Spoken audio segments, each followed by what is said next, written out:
I also just want to shout out that, yes, Steppenwolf looks way better. The armor design is really cool. The special effects are great. Kieran Hines, also a Game of Thrones actor. There's like 4 Game of Thrones actors in this movie. There are, yeah.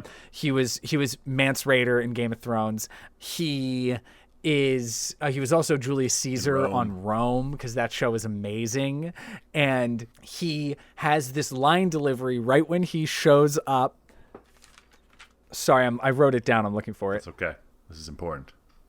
It's an important. Oh, it's right when he shows up to the Amazons, and he's just like, "To the great darkness," and the way that he yells the word like darkness, like it just sounds like a guy like talking to a bunch of people at like, I don't know, like a conference somewhere.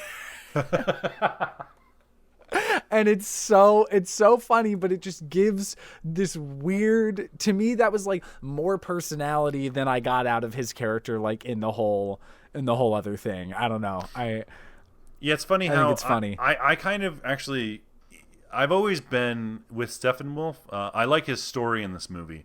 I've always thought his design is pretty stupid. I've never really thought that. Oh, I like the armor. Yeah. I don't like the armor. I don't like him without armor. I don't really think that he works a little better for me in the 2021 film because of the plot, because of the fact that we do learn about his relationship with Darkseid. We get that kind of like, we get his story.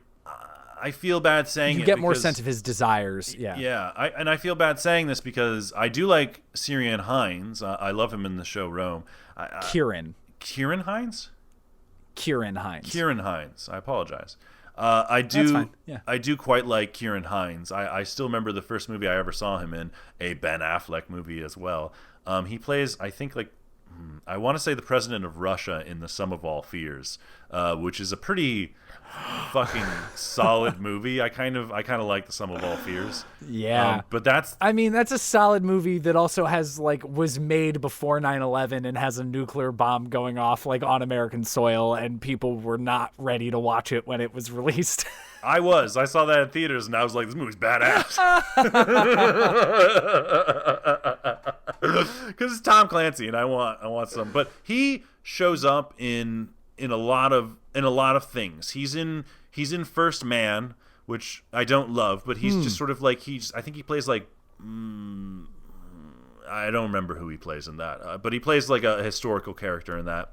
He's in Silence as like just a random father. Like, I really think of Kieran Hines as someone who just the major roles I can think of him in, honestly, is probably like Ghost Rider Spirit of Vengeance, which is sad that like that's the one that I think of as his most major role, but he's big in that movie. Like, he's in a lot of that movie. And he always shows up and he's always doing something interesting. For some reason, I don't like him as, and I like him in this. To be fair, I don't really like most of the voice only roles of the villains in this movie.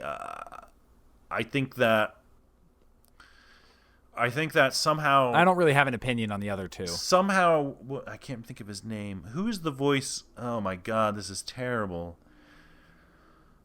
In Infinity War, the bad guy, Thanos, Josh Brolin. I kept thinking James Brolin, and I was like, no, that's not him. That's his dad. I know. That's his dad. So Josh Brolin, I think, is not only is a lot of kind of like story focused on the Thanos character in Avengers Infinity War. I think Josh Brolin is one of the few actors who's been able to find a way to do that sort of grumbly, I want to destroy worlds because I fucking hate worlds and I just want to fucking destroy them all. Like, I think he finds... I hate worlds.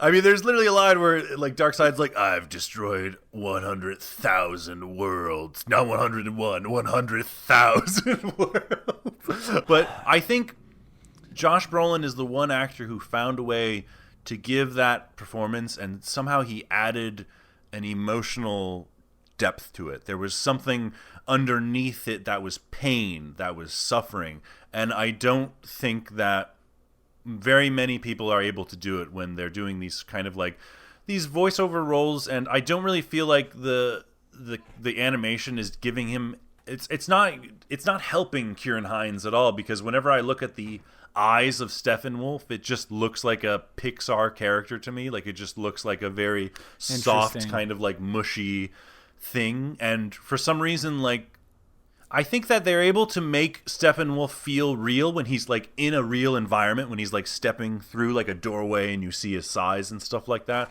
But the character is really just kind of bland for me in both versions of this film. Like, I don't think they were able to get something that was a very interesting villain.